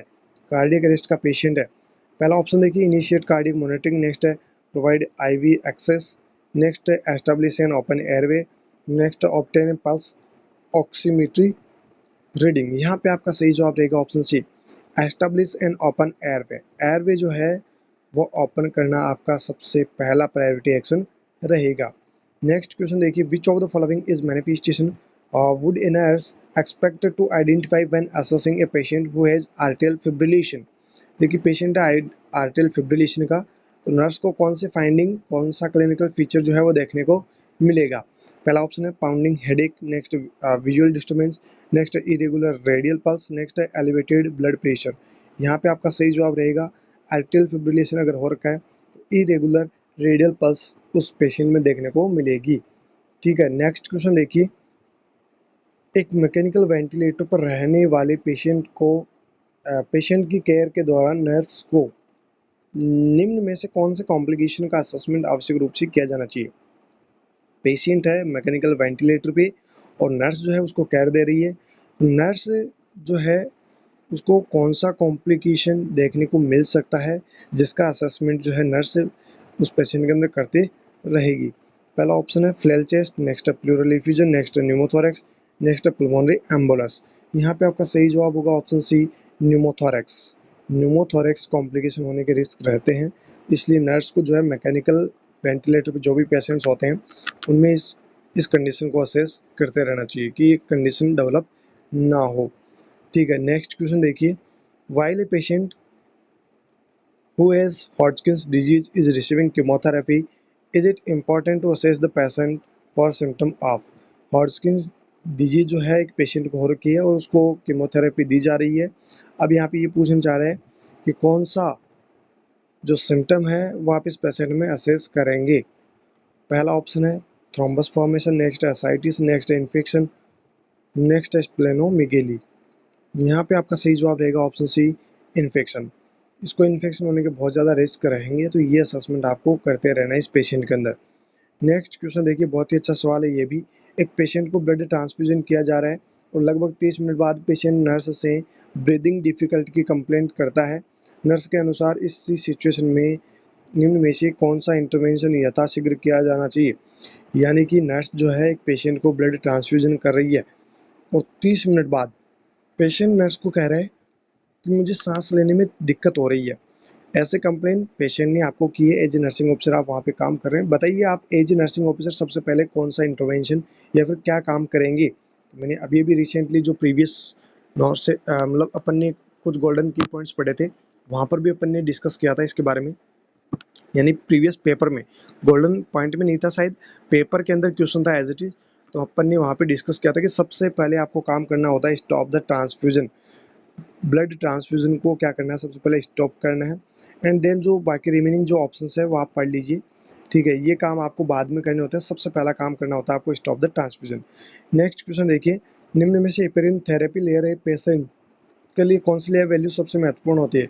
हेपेरिन थेरेपी अगर कोई पर्सन ले रहा है तो कौन सी लैब वैल्यू जो है वो चेक की जाती है उस पेशेंट में इफेक्टिवनेस को चेक करने के लिए।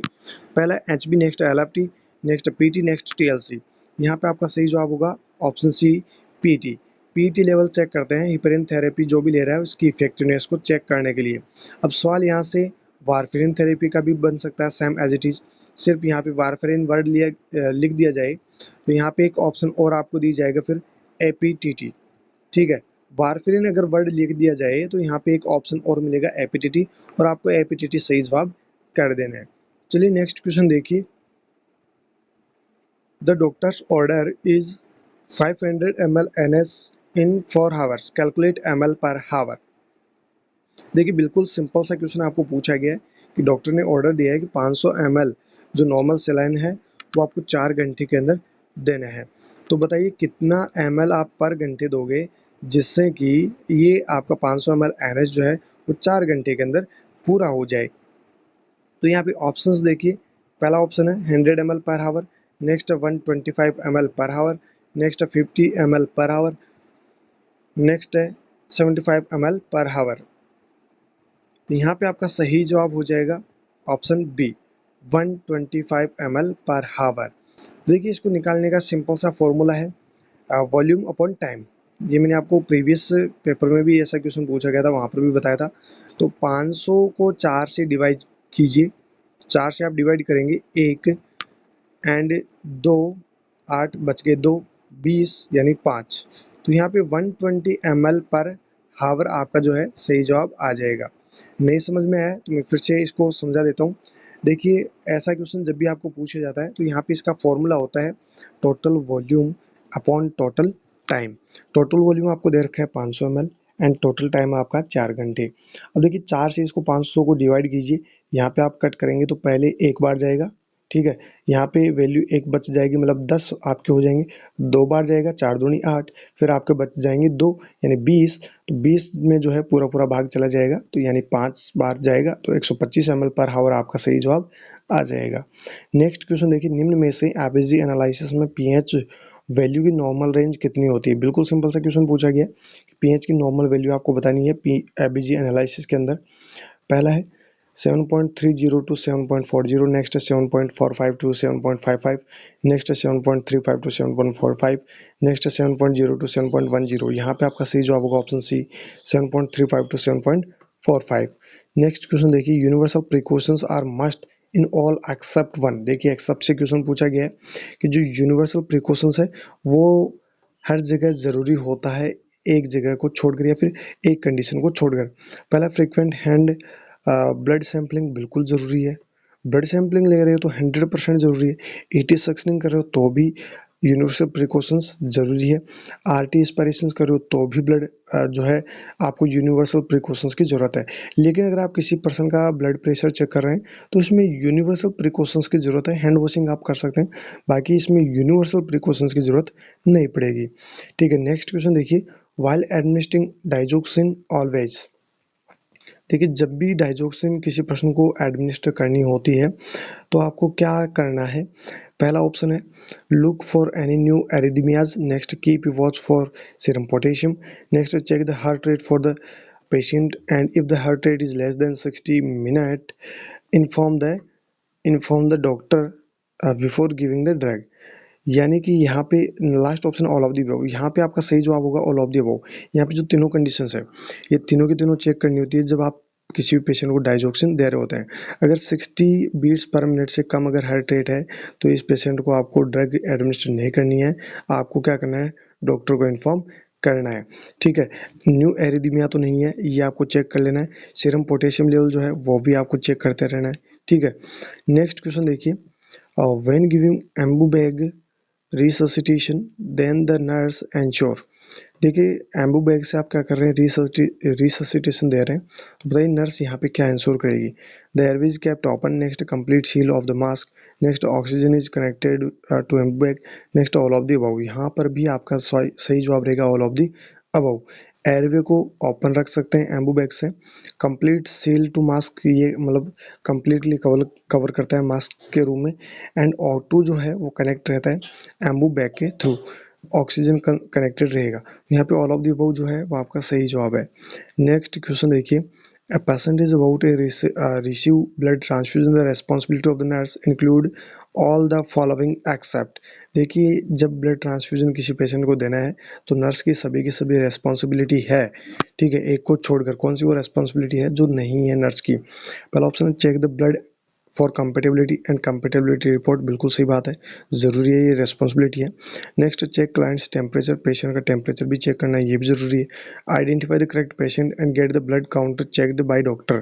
ठीक है, मतलब पेशेंट जो है वो करेक्ट चूज करना है। ऐसा नहीं है कि कहीं सीताराम पेशेंट को आपको लगाना था, वहाँ पे 4 सीताराम नाम के पेशेंट थे और लगाना किसी को था और लगा किसी और को दिया, तो ये आपका मतलब माल प्रैक्टिस कहलाएगी। ठीक है, तो ऐसा काम नहीं करना है। तो यहाँ पे जो है करेक्ट पेशेंट को ही आपको जो है आइडेंटिफाई करना है और काउंटर चेक कर लेना है कि डॉक्टर ने किस पेशेंट के लिए ऑर्डर दिया। Next, inform the doctor that the blood has been started. जब आप ब्लड स्टार्ट कर रहे हो तो डॉक्टर को इन्फॉर्म करना है, तो बिल्कुल नहीं करना, ऐसा काम नहीं करना। मतलब आपको इन्फॉर्म कब करना होता है डॉक्टर को, जब कोई ट्रांसफ्यूजन रिएक्शन हो। सबसे पहले तो आपको उसको बंद करना होता है, मतलब स्टॉप करना होता है ट्रांसफ्यूजन को। थोड़ी देर मतलब उस आईवी लाइन को फ्लश करके उसको पेटेंसी को मेंटेन करना होता है। उसके बाद जो है डॉक्टर को इन्फॉर्म भी करना होता है। ठीक है, तो ये बाद का काम है, डॉक्टर को इन्फॉर्म नहीं करना है कि मैं ब्लड स्टार्ट कर चुका हूँ ना, ये काम आपको नहीं करना है। नेक्स्ट क्वेश्चन है, किसी भी पेशेंट में सामान्यतः pulse rate 60 beats per minute से कम यानी बिलो होती है तो उस कंडीशन को किस टर्म से अभिव्यक्त किया जाता है। तो ये अपन ने प्रीवियस पेपर में भी डिस्कस किया था। पहला है प्रेडिनिया, नेक्स्ट है टेकिनिया, नेक्स्ट है ब्रेडिकार्डिया, नेक्स्ट है डिस्निया। तो यहाँ पे आपका सही जवाब होगा ब्रेडिकार्डिया। और अपन ने ब्रेडिनिया टेकिनिया इनके बारे में बात की थी। चलिए फिर से मैं आपको बता देता हूँ। एक यहाँ पे वर्ड है ब्रेडी कार्डिया। देखिए कार्डिया वर्ड जो है वो आपकी पल्स रेट को इंडिकेट करेगा। ब्रेडी कार्डिया का मतलब है लेस देन 60। और एक वर्ड आता है आपका टेकी कार्डिया। ठीक है, टेकी कार्डिया का मतलब है 100 से अबव, 100 बीट्स पर मिनट से अबव टेकी कार्डिया एंड 60 से बिलो ब्रेडी कार्डिया। दो वर्ड्स यहाँ पे आपके सामने हो रहे हैं, एक है ब्रेडिनिया, दूसरा है टेकिनिया। टेकिनिया, ब्रेडिनिया का मतलब तो हो गया below 12 breath per minute and tachypnea का मतलब हो गया 24 से अबव अगर ब्रीदिंग है तो टेकिनिया कहलाएगी। तो ये दोनों आप ध्यान रखना, ये ब्रीदिंग रेट को इंडिकेट करता है आपका लास्ट में निया। ठीक है, नेक्स्ट क्वेश्चन देखिए, बहुत ही अच्छा सवाल है। Following drug can be administered into any blood या ब्लड प्रोडक्ट इन्फ्यूज लाइन, कौन सी वो ड्रग है जो हम ब्लड या फिर ब्लड प्रोडक्ट लाइन से जो है एडमिनिस्टर कर सकते हैं। तो भैया कोई ड्रग नहीं है जो हम ब्लड के थ्रू या फिर ब्लड के साथ में एडमिनिस्टर कर सकते हैं। पहला ऑप्शन है कार्डियो एक्टिव ड्रग, नेक्स्ट है हाइपरटेंसिव ड्रग या फिर सॉल्यूशन, नेक्स्ट है no drug, next only the drug which are compatible. तो यहाँ पे भैया किसी भी प्रकार की मतलब ब्लड या फिर ब्लड प्रोडक्ट के साथ में कोई भी ड्रग हम एडमिनिस्टर नहीं कर सकते हैं। वेरी वेरी वेरी इंपॉर्टेंट ये सवाल बनता है। ओके, नेक्स्ट क्वेश्चन देखिए, which of the following represents poor quality nursing care, ये कौन सी ऐसी क्वालिटी केयर है जिसको देखकर आपको ऐसा लग रहा है कि ये जो नर्सिंग केयर दी जा रही है वो एकदम पुअर क्वालिटी की है। चलिए, पहला ऑप्शन है increasing rate of pressure ulcer, यानी प्रेशर अल्सर की रेट जो है वो बढ़ रही है। नेक्स्ट है फॉल्स रेट, मतलब पेशेंट्स के गिरने का जो सिलसिला है वो जारी है। नेक्स्ट अनरिपोर्टेड मेडिकेशन एरर, कोई भी मेडिकेशन एरर हुआ है तो उसके बारे में कोई रिपोर्ट नर्स ने या फिर नर्सिंग ऑफिसर ने नहीं दी है। यहाँ पे आपका सही जवाब हो जाएगा ऑल ऑफ दी अबव। ये जो तीनों कंडीशंस है, ये तीनों ही कंडीशंस जो है नर्सिंग केयर की पुअर क्वालिटी को इंडिकेट करती है, रिप्रेजेंट करती है। नेक्स्ट क्वेश्चन देखिए, जब किसी पेशेंट में रेस्पिरेशंस का मेजरमेंट किया जाता है तो नर्स को कम से कम कितने टाइम पीरियड तक जो है काउंटिंग करना चाहिए। आपको पूछा जा रहा है रेस्पिरेशन के बारे में, तो रेस्पिरेशन जो मेजरमेंट आप करेंगे तो कितने समय तक आपको काउंटिंग करनी ही करनी है रेस्पिरेशन की। तो पहला ऑप्शन है 60 सेकेंड्स, नेक्स्ट है 30 सेकेंड्स, नेक्स्ट है 50 seconds and then multiply by 4, नेक्स्ट 10 seconds and then multiply by 6। देखिए, एक तो मेथड होता है कि 15 सेकंड तक आप काउंट कीजिए और उसको मल्टीप्लाई कर दीजिए किससे, 4 से। एक तो ये मेथड होता है, हालांकि ये मेथड काम में लिया इसलिए नहीं जाता है क्योंकि जो पेशेंट है, पेशेंट ऑलरेडी किसी न किसी कंडीशन से वो सफ़र कर रहा है, यानी कि इसकी जो पल्स आएगी, जो रेस्पिरेशन आएगी, बीपी आएगी, वो मतलब कुछ न कहीं कोई ना कोई चीज़ जो है एबनॉर्मल ज़रूर आएगी। तो यहाँ पे जो आपको सही जवाब करना है वो करना है ऑप्शन ए, यानी कि पूरे के पूरे आपको 60 सेकंड लेने हैं और अच्छे से काउंटिंग करनी है रेस्पिरेशन की, क्योंकि पेशेंट है, नॉर्मली कोई पर्सन होता तो आप 15 सेकंड उसमें काउंट करते, सिर्फ और सिर्फ 15 सेकंड आपको काउंट करना होता और उसको 4 से मल्टीप्लाई कर देना होता है। तो ये तो एक नॉर्मली पेशेंट की बात होती है, मतलब नॉर्मली पर्सन की बात होती है। पेशेंट की जब बात आती है मतलब 60 सेकंड कंप्लीटली आपको काउंट करना होता है। नेक्स्ट क्वेश्चन देखिए, निम्न में से नॉर्मल सीरम सोडियम रेंज, ये प्रीवियस पेपर में भी पूछा गया था और इस पेपर में भी पूछा गया है। चलिए, अच्छा क्वेश्चन है, ये बार बार पूछा जा रहा है तो ये आपको इस बार भी पूछा जा सकता है। नॉर्मल सोडियम रेंज कितनी होती है, तो ये अपन ने पहले ही डिस्कस कर लिया, 135 से 145 मिली इक्विवेलेंट पर लीटर, ये नॉर्मल रेंज होती है। नेक्स्ट, निम्न में से पायरेक्सिया वाले पेशेंट में मुख्यतः कौन सी फाइंडिंग सर्वाधिक प्रदर्शित होती है। भैया पेशेंट है पायरेक्सिया का मतलब है फीवर, पेशेंट को हाई ग्रेड फीवर आ रहा है, तो बताइए पेशेंट में कौन सी फाइंडिंग देखने को मिलेगी। First dyspnea, next elevated blood pressure, next elevated pulse rate, next pericardial pain. यहाँ पे आपका सही जवाब होगा पल्स रेट जो है वो बढ़ी हुई मिलेगी। पेशेंट पायरेक्सिया का है मतलब पल्स रेट बढ़ी हुई मिलेगी, ये फाइंडिंग आपको देखने को मिलेगी। नेक्स्ट क्वेश्चन देखिए, बहुत ही अच्छा सवाल है। A doctor writes an order to drug which is legible not legible before administering drug to the patient, the nurse will. देखिए, डॉक्टर ने ऑर्डर दिया है कि ये ड्रग वगैरह देनी है, not eligible before administration drug, आपने अभी तक दी नहीं है और एडमिनिस्टर नहीं किया ड्रग, तो नर्स जो है पेशेंट के लिए यहाँ पे क्या चेक करेगी।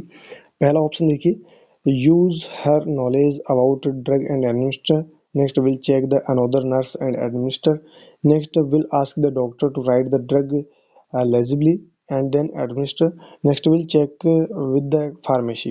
यहाँ पे आपका सही जवाब रहेगा ऑप्शन सी, आस्क यानी डॉक्टर से पूछना है जो भी दवाई लिखी है वो लेजिबल है या नहीं है, एंड उसके बाद में आपको करना है एडमिनिस्टर करना है। ये नॉट लेजिबल थी जो भी ड्रग लिखी है, तो भैया आपको क्या करना है, जब भी आप ड्रग एडमिनिस्टर करो किसी पेशेंट को तो पहले पूछ लेना है कि ये ड्रग लेजिबल है या नहीं है और उसको एडमिनिस्टर करना है या नहीं है, इसके बारे में पहले आपको डॉक्टर को पूछ लेना है।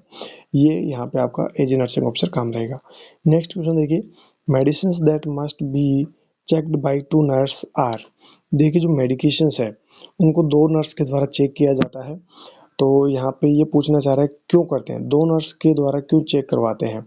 पहला ऑप्शन है any type of drug oral and injectable, next है any form of injection IV infusion, next narcotics and high risk medications, next NSAIDs only. दो नर्स के द्वारा मेडिकेशंस को इसलिए या फिर मेडिसिन को इसलिए चेक किया जाता है कि कहीं कोई नार्कोटिक्स ना दे दे या फिर कोई हाई रिस्क ऐसी मेडिकेशन हो जिनसे रिस्क ज़्यादा बन जाए, जो पेशेंट है वो ऑलरेडी बीमार है किसी न किसी कंडीशन से और उसमें और ज़्यादा कहीं ना कोई दिक्कत हो जाए, इसलिए दो नर्स से चेक करवाया जाता है मेडिसिन को। नेक्स्ट क्वेश्चन देखिए, निम्न में से गैस्ट्रोइंटेस्टाइनल सिस्टम के द्वारा कौन सा एंजाइम स्रावित नहीं किया जाता है? कौन सा एंजाइम है वो जीआई सिस्टम से रिलीज नहीं होता है? पेटाइलिन होता है, पेप्सिन भी होता है, लाइपेज भी होता है, लेकिन एंजियोटेंसिन नहीं होता है। ये किडनी यानी जो आपकी किडनी है वहां से रिलीज होता है एंजियोटेंसिन। नेक्स्ट क्वेश्चन देखिए, all of the following factors aid venous return for blood to health except. देखिए all of the following factor, जितने भी यहाँ पे फैक्टर्स दिए हुए हैं वो विनस रिटर्न जो हेल्थ इसके रिगार्डिंग है एक को छोड़कर। पहला option negative pressure in the thoracic cavity, next one way valve in the vein and the heart, next squeezing action of major muscles, next है लेफ्ट वेंट्रिकुलर कॉन्ट्रैक्शन। यहाँ पे आपका सही जवाब रहेगा लेफ्ट वेंट्रिकुलर कॉन्ट्रैक्शन। ये एक यहाँ पे एक्सेप्ट से पूछा गया है कि विनस रिटर्न जो हार्ट में होता है इसके रिगार्डिंग ये कोई फैक्टर नहीं है, बाकी सभी के सभी जो है फैक्टर्स अफेक्ट करते हैं। नेक्स्ट एंड लास्ट आज के सेशन का क्वेश्चन है और सिंपल सा क्वेश्चन पूछा गया है, निम्न में से बॉडी का थर्मोस्टेट कहाँ पाया जाता है? बॉडी का थर्मोस्टेट कहाँ पाया जाता है, ये सिंपल सा सवाल पूछा गया है। पहला ऑप्शन है within the nervous system in the hypothalamus, next within the integumentary system in the skin, next within the brain in the corpus callosum, next within the urinary system in the kidney. तो यहाँ पे आपको पता ही है कि temperature regulation का काम कौन करता है? हाइपोथैलेमस। तो यहाँ पे थर्मोस्टेट की बात हो रही है, तो यहाँ पे थर्मोस्टेट कहाँ पाया जाएगा बॉडी के अंदर? ये with in the nervous system के अंदर होता है और ये हाइपोथैलेमस में जो है प्रेजेंट होता है आपका थर्मोस्टेट। तो ये थे अपने आज के सेशन के 50 क्वेश्चंस। रिमेनिंग 50 क्वेश्चंस हम नेक्स्ट सेशन के अंदर डिस्कस करेंगे। फिर मिलते हैं दोस्तों नई वीडियो के साथ, तब तक आप हमारे साथ बने रहिएगा और अपनी स्टडी को कंटिन्यूअसली करते रहेगा। Thank you so very much.